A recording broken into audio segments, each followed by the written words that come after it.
Well, President Trump's choice to become Secretary of State barely clearing the Senate Foreign Relations Committee along party lines. The White House claims Democrats are dragging out the process. Look, at some point, Democrats have to decide whether they love this country more than they hate this president.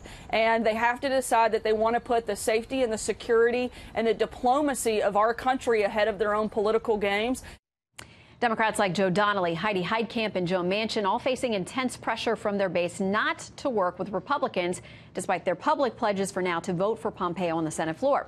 Well, Senator Mike Rounds, a Republican who sits on the Armed Services Committee and the Veterans Affairs Committee as well, joins us live. Let's start there, Senator. Great to have you with us tonight. Thank you for the opportunity. What can you tell us about the holdup with Dr. Jackson's nomination to head up the VA?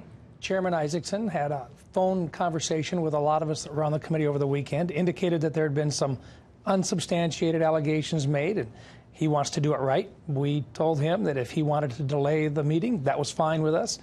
We most certainly want to get all the facts out. We have to do our due diligence. Personally, I had a meeting in my office with the Admiral. He presents himself very well. But at the same time, as members of the committee, we've got to do our due diligence, and that's what we'll be doing. And this has been such a fraught agency and department with plenty of bipartisan agreement that there have to be better answers for our veterans. No question about it. Look, this is 360,000 individuals, and the question is, are they going to run the secretary, or is the secretary going to run them? And in this particular case, we want to make sure we've got the right person for the job, and this should be focused on what the veterans need, and this is what we want to do, is get focused back on what our veterans need, what their care conditions are, and so forth, and get it away from the VA and back focusing on what the VA should be doing, which is taking care of our veterans. That's what we owe them, absolutely. We can all agree on that. Okay, so let's talk about another important nomination. CIA Director Mike Pompeo making it through barely the Senate Foreign Relations Committee, and they worked out a little deal because Senator Isaacson was missing earlier. They could have waited until about now to vote on him, but they worked out a deal so that he passes on to the Senate. But there's still a number of critics. Senator Tim Kaine saying this, and he voted for him as CIA director just a few months ago, but now saying, just like I don't want to vote for anti-science people to be the head of science agencies or anti-education people to be head of education agencies, I don't want to vote for people who are anti-diplomatic. And that seems to be how he's characterizing the director. Well, with all due respect, I think Mike Pompeo was the right guy for the job. You know, when he had his nomination and his vote when he was going to become the CIA director, we had 66 votes in favor. That was 14 Democrats that thought that he was capable of being the director of the CIA. Look, he was first in his class at West Point. This is a guy that's been, this is a guy who has proven himself to be a reasonable individual. He thinks things through very, very well. He has the president's ear, and he understands the direction that the president wants to go.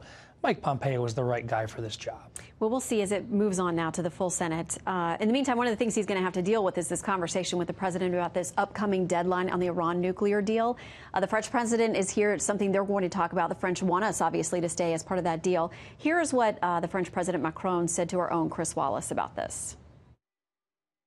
Is this agreement perfect, and this JCPOA a perfect thing for our relationship with Iran? No. But for nuclear, what do you have as a better option? I don't see it. And he's saying basically you should stay in the agreement, try to modify it, and not walk away from it because there isn't a better backup plan. What do you think? Well, the other side of it is we've given up most of ours already. And so in this particular case, there's not a lot we can do. What he's talking about here, really, there's a lot of truth in it. And so we can talk about getting out of it, but what do we have to gain at this stage of the game? We've already delivered the funds. They've already been using the funds that were there.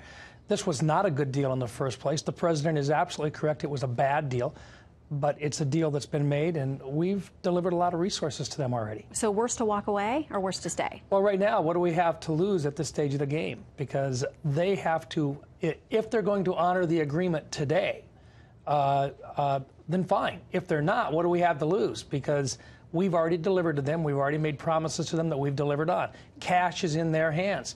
This was a case in which we were paying up front, and now they have to deliver on their promises. All right. Senator Rounds, thank you so much for coming in. Absolutely. Great to have you with us. Appreciate the opportunity.